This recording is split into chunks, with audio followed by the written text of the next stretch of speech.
Awesome. So today we're going to be doing some back attacks. Typically, when you have the back, you think of what? Chokes, right? Rear naked choke. But it's hard to rear naked choke people sometimes because we all do it everywhere at all 10 Planet gyms, all Gracie gyms, all gi gyms, no gi gyms. Everyone attacks chokes from the back. Rear naked choke is like I think it's one of the most submissions in like UFC or whatever. Like if you look at the submissions and what happens the most, I think rear naked choke is probably the first one. But it's hard because people know it and people defend it. So we have some other options there, and I'm going to show you guys one of those, two of those options today. One of them being the triangle. So we're going to be on the back. Now, typically, this move is going to be designed to work from the position of my head not on the choking side because of some issues with my leg being stuck underneath him otherwise. So I don't want to get into it too much of all those reasons. Let's just stick with we're going to always fall to start this move onto the side that I don't have my arm. Now, I guess I should talk about arm placement. I always want my arm that's underneath his arm to be on top of the arm that's closest to his neck. Does anyone know why? Tries to pull it out. Tries to pull it out. Andrew tries to pull this arm down, right? He's pulling that down, and then I have this arm comes up. As opposed to if it's here and he pulls that down, then I have this arm, and it's not the choking arm. So I always want this one on top. And there's a couple ways to hold. I can stab him here, and I can hold like this, or I can, I like to kind of, it's like a combination. It's not quite like this. It's not quite like this. It's kind of turned it halfway in between. That's how I feel the strongest. So we're going to do that. My partner's not doing anything but just kind of giving me his body. He's not defending. He's just, at this point, he's just sitting here. And then we're going to fall to this side, okay? Thank you, Andrew. You don't have to be completely dead, but.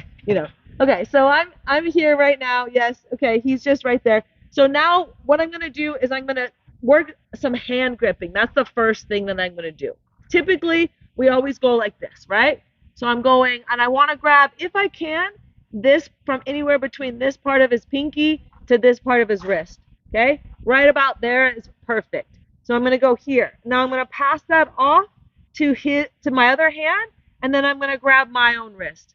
So it's a little tricky, but this is the like figure four kind of Kimura grip that I want to get before I go forward with this back triangle. Okay, so I'm going to do that again. We fall to the side. We're always going to go here, right?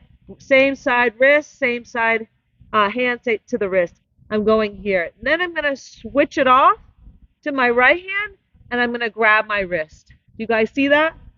One more time. I fall over. I go like, so I'm here, right?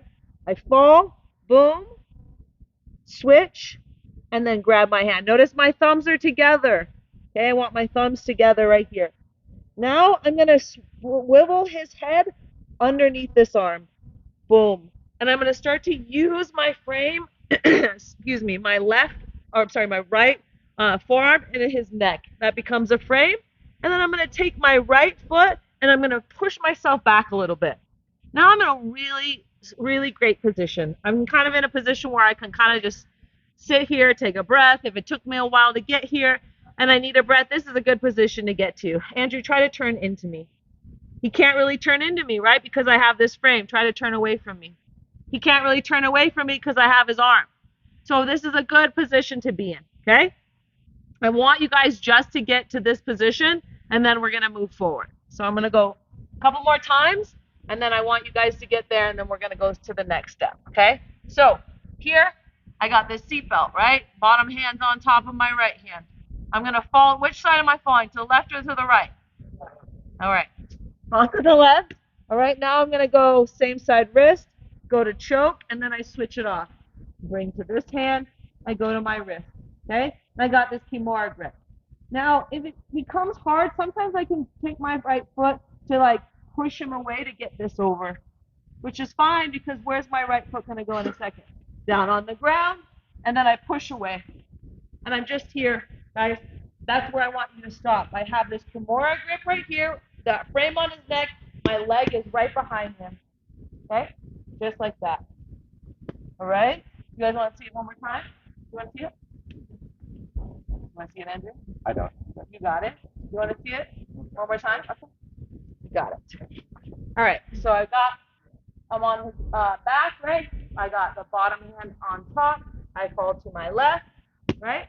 I'm going to go always, whenever I fall to the back, I'm always going to go same side wrist, and I go here. Then I'm switching it off and grabbing my hand.